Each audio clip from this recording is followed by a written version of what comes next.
Congratulations!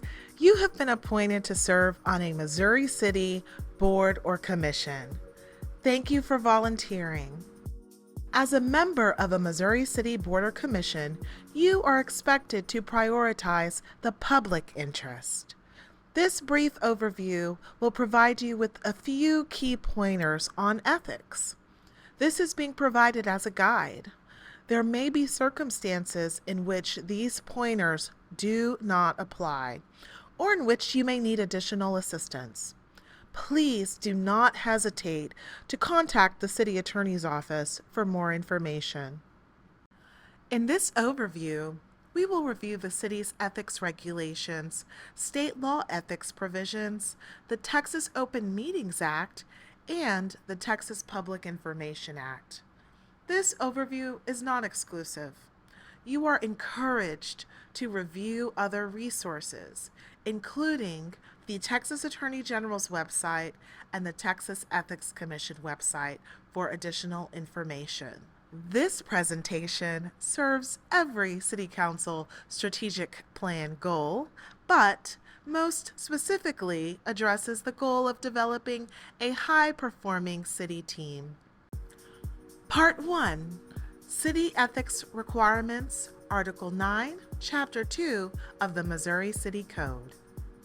You are probably asking yourself whether the city's ethics provisions apply to you at all.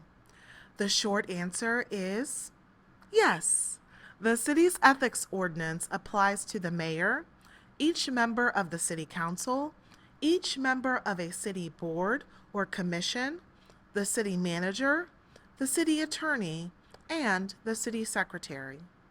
See Section 2-603 for more information.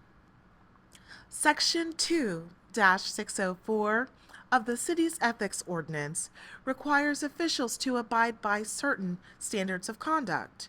Those standards prohibit a city official from doing the following: granting or influencing the granting of any special consideration, advantage, or favor to any person beyond what is generally made available to the public at large. Using city staff, vehicles, equipment, materials, or property, including the city's logo, for your personal use or benefit. Using information received by you by virtue of your position for your personal benefit or for the personal benefit of another. Defaming or harassing a city official or employee.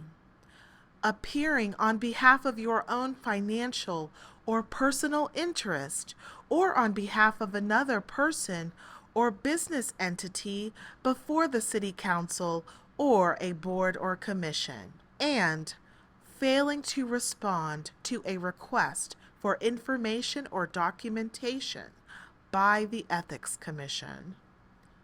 This list is not exclusive. The City Council can change the standards of conduct with a 2-reading ordinance. Review Section 2-604 on a regular basis to ensure that you are conducting yourself in a manner that is consistent with the city's standards of conduct.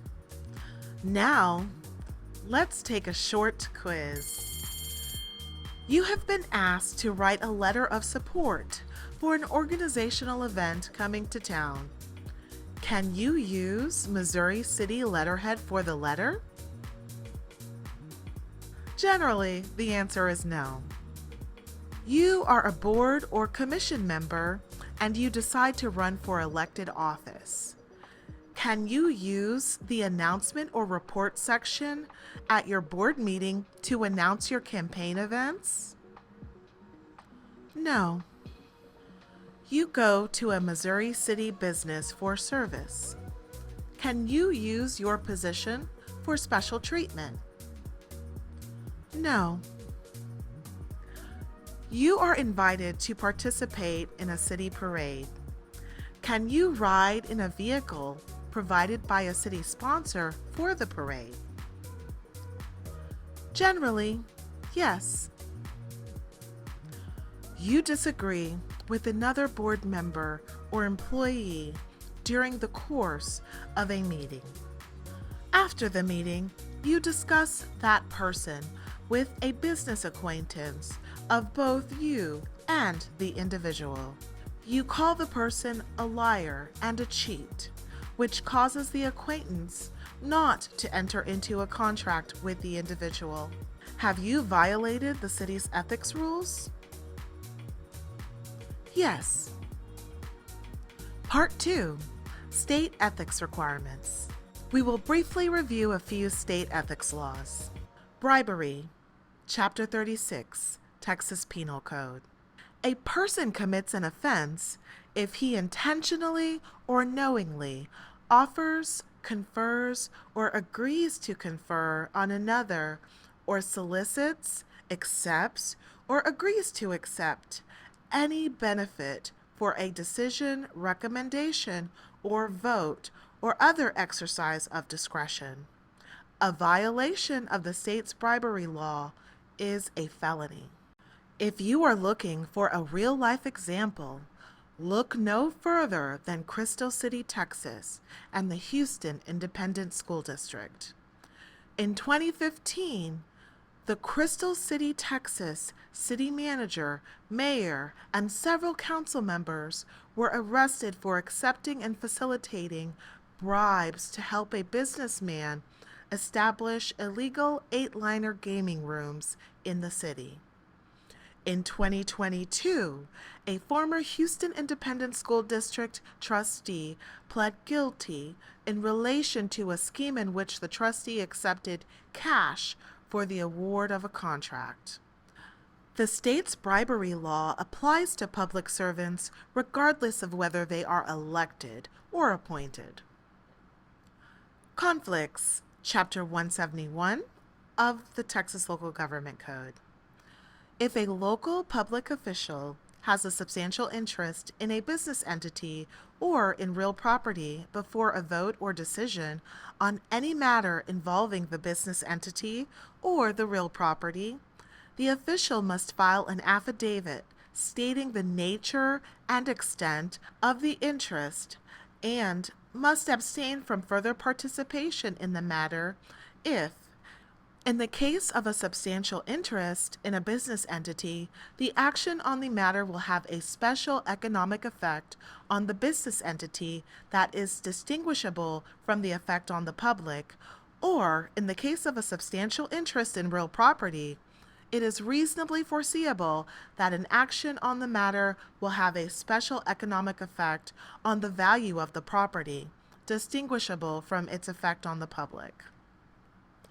A person has a substantial interest in a business entity if the person owns 10% or more of the voting stock or shares of the business entity, or owns either 10% or more or $15,000 or more of the fair market value of the business entity, or funds received by the person from the business entity exceed 10% of the person's gross income for the previous year. A person has a substantial interest in real property if the interest is an equitable or legal ownership with a fair market value of $2,500 or more. Please note that a local public official is considered to have a substantial interest under state law if certain relatives have a substantial interest.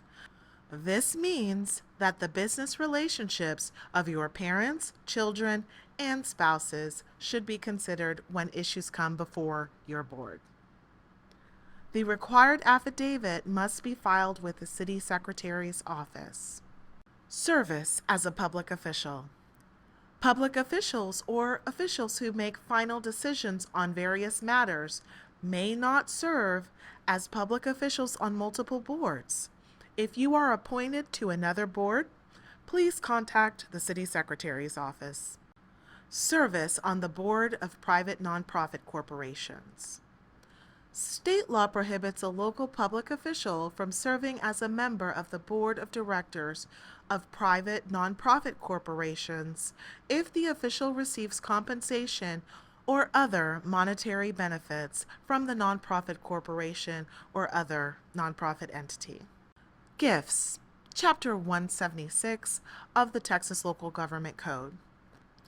A local government official must file a conflicts disclosure statement with respect to a vendor if the vendor enters into a contract with the local governmental entity, is considering entering into a contract with the vendor, and the vendor has an employment or other business relationship with the local government official or a family member of the officer that results in the officer or family member receiving taxable income other than investment income that exceeds $2,500 during a 12-month period, or has given the local government official or a family member of the official one or more gifts that have an aggregate value of more than $100 in a 12-month period.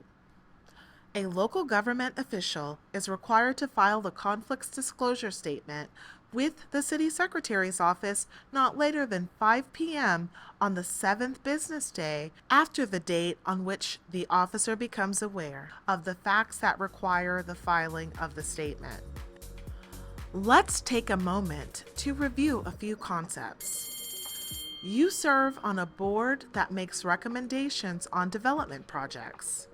You receive an invitation for coffee from a developer who will appear before your board. The developer offers you a check for $12,000 for your recommendation. Do you let him pay for your coffee? Do you accept the check?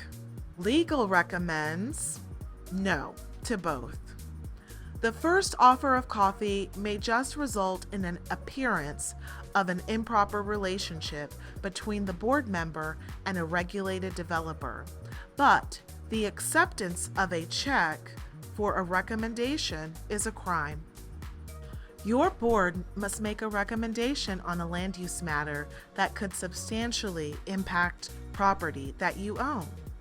Do you have a conflict? It depends. If your property has a fair market value of $2,500 or more, you have a substantial interest in the matter before your board. Contact the legal division or the city secretary's office for a conflict affidavit and abstain from voting. Part 3. Texas Open Meetings Act, Chapter 551 of the Texas Government Code.